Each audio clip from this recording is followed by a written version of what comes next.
Thank you very much. It was beautiful. Thank you. I'd next like to invite Jesse Friedman. Jesse, there it is. Before he speaks, though, I want to say something from my family to his parents, Paul and Mitch. You guys were great to my mother as she grew older. I can't tell you how much that means to us, and I just want to really thank you from the bottom of my heart for all of the, just looking out for her, for all the things you do for us. Thank you. Jesse, you grew up with my dad and my mom, and we're pleased to have you come and talk to the neighborhood. Thank you. Hi, so I'm Jesse. So my connection with Mrs. Briccetti, or Mrs. B, and then I eventually just started calling her Grandma as I got older. I grew up next to her and Angelo since before I can remember. I tried writing something down. I tried writing something down. I have some stuff written down, but it was just really hard to try to articulate what she's meant to me in my life.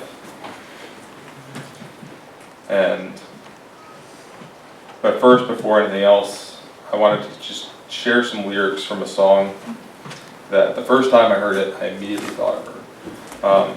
It's from Bruce Springsteen. It was called a song called Terry's Song that he wrote about one of his dear friends. I don't even think it was ever officially released on an album. And it jumped in my mind right away when I heard it for the first time. And it said, "They built the Titanic to be one of a kind, but many ships have sailed, have ruled the seas. They built the Eiffel Tower to stand alone, but they could build another if they pleased.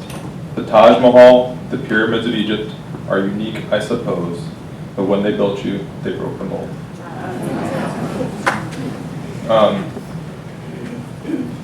And that to me just kind of summed her up.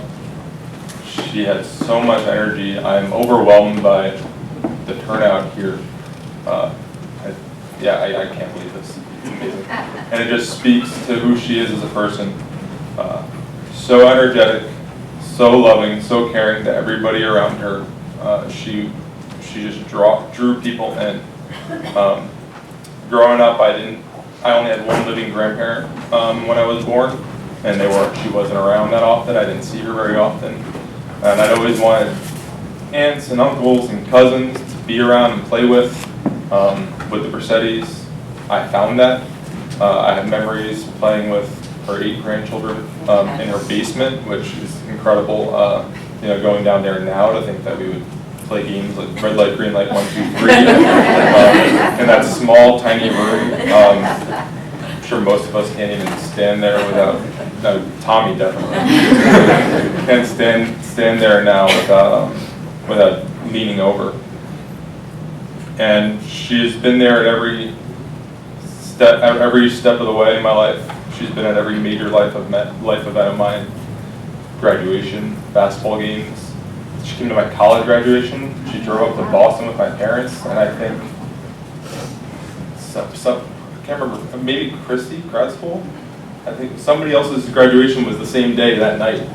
Drove up to Boston to come be at mine in the morning, and drove back down to New York City to be at the next one. She got to be involved in our wedding. I got married last year, and I got to honor her and treat her like family. Often I would come home from school, and when I moved to California, come home, and she was the first stop I made before I even went to my parents' house. I'd pull up the car, I wouldn't unload it, I would go right up the porch and go visit Mrs. Briccetti. She had food for you. And she had food. Lots of food. And the cookies. For the children of the complex, a couple of which are here today. That's where our relationship started, was just going to Mrs. Bricetti's house to get some cookies. And I still eat them to this day when I come home. There'll be some at the house later, which can't wait. But again, I loved her dearly. I'm honored to be able to speak here, share some memories I had of her. And again, as spoken before, this truly is a celebration. I wasn't ready for her to leave, as many of you feel the same way. But we should be happy, we should celebrate. She lived a great life. And her memory will be carried on in all of us. And yeah, I'll end it there.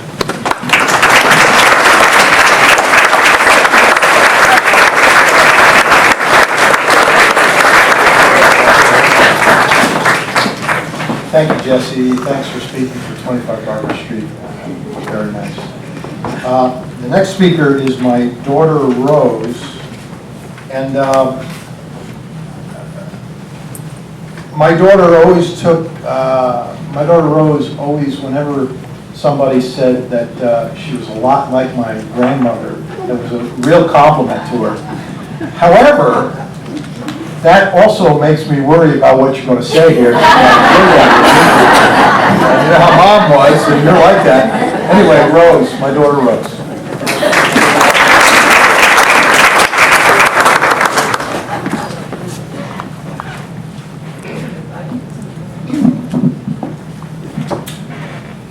Last Tuesday, shortly after my grandmother's death, I logged on to Facebook to discover that the Mount Kisco Historical Society had posted in her honor. They included her obituary, a photo, and a video of her speaking last year at the Mount Kisco Library, a place very near and dear to her heart, in the center of a town where she had incredibly deep ties. A place where she'd taken me as a child to check out books and visit the staff who she loved so dearly. So teary-eyed and nostalgic, I played the video to listen to her speak one last time.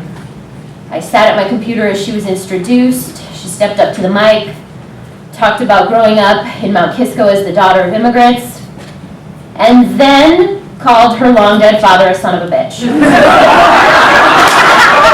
My 89-year-old grandmother had to be bleeped 30 seconds into a speaking engagement while she was talking about a century-old institution of learning and a pillar of this community. And it was at that moment that I knew that it would be really unfair to her memory to eulogize her traditionally. I felt like the best way to honor her was to stand up in a room full of people at a formal event and drop some off-color language almost immediately. Mission accomplished. If I didn't leave this podium having mortified my family a little bit, then I would not have done my job. And really, it was exactly things like swearing at the library and speaking ill of the dead that we all learned about this woman. She did her own thing, she played by her own rules, and she lived her life to the absolute fullest.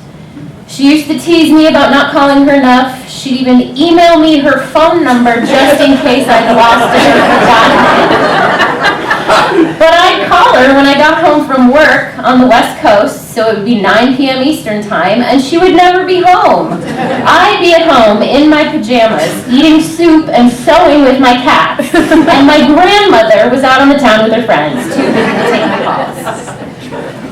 And I think we all feel shocked by her passing because she just didn't seem old. She may have played the role quite convincingly of a little old lady on Law & Order, on the George Lopez show, and in numerous publications as a stock photo model, but in reality she had such an incredibly young soul. She was open-minded and she loved to learn.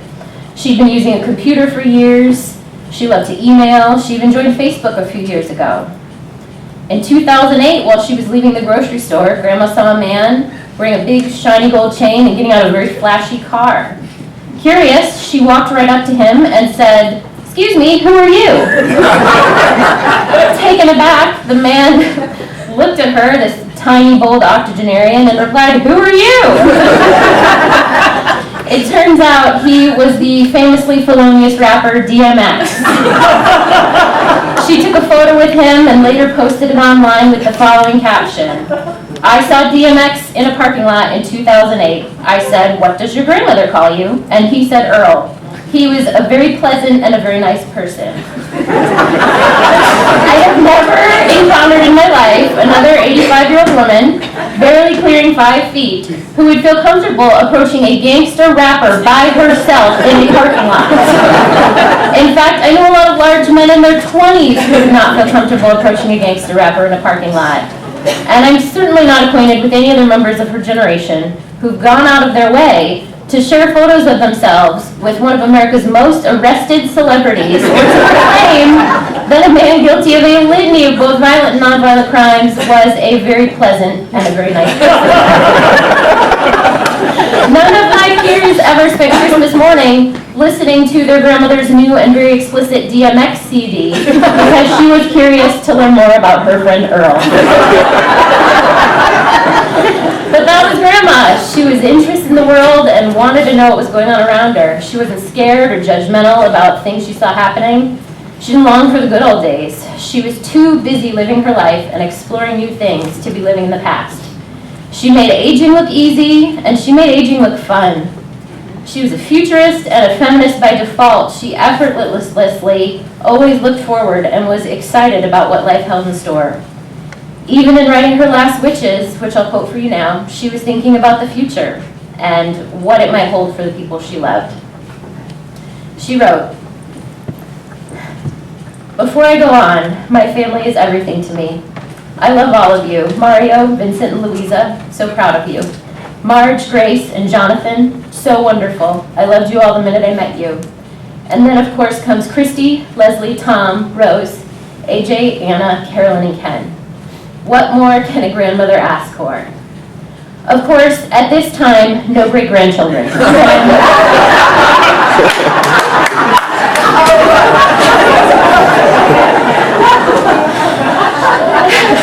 My grandmother, the futurist, feminist, comedian, matriarch, artist, and instigator, had a huge impact on my life. She was a uniquely independent woman, not just for her generation, but period. As a young woman with a traditional father, who we all now know, she had some slightly different words to describe. Living in an era when only a tiny percentage of women pursued higher education, she fearlessly boarded an airplane and flew 1,000 miles to attend college in Chicago. 5 decades later, I too would head to Chicago as a college freshman, calming my nerves about leaving home by thinking about my grandmother heading off to college, bravely eschewing traditions and boarding that plane anyway. She fostered in me an interest in creating. She lent me a middle name. Unfortunately, she gave me her metal allergy. She also inspired me to take risks and always look forward. She once said being told I was just like her was one of the best compliments she ever got, and I absolutely feel the same way about being compared to her. Today I feel so sad and simultaneously so joyful. I miss her a lot already and can hardly believe she's gone. But at the same time, I know she lived her life so fully right up to the end. She wasn't sick or not herself, and that's exactly the way she wanted it. Earl DMX Simmons is quoted having once said of himself, "I'm a blessing to whoever gets to really know me." And I can hear Grandma saying that about herself, maybe while doing the famous point. And she was a blessing to all of us who really got to know her, and she knew it. The end.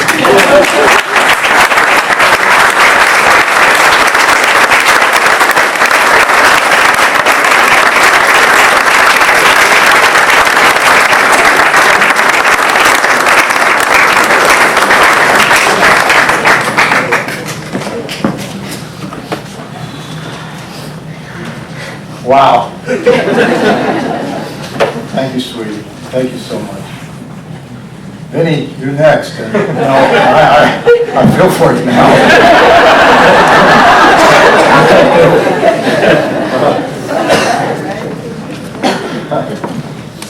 You know, my mother was so proud when you got appointed by President Obama as federal judge in Southern District. So here to conclude our program, or almost conclude our program, Maggie's going to say, is the Honorable Vincent Louis Briccetti with reflections on an extraordinary life of my mother.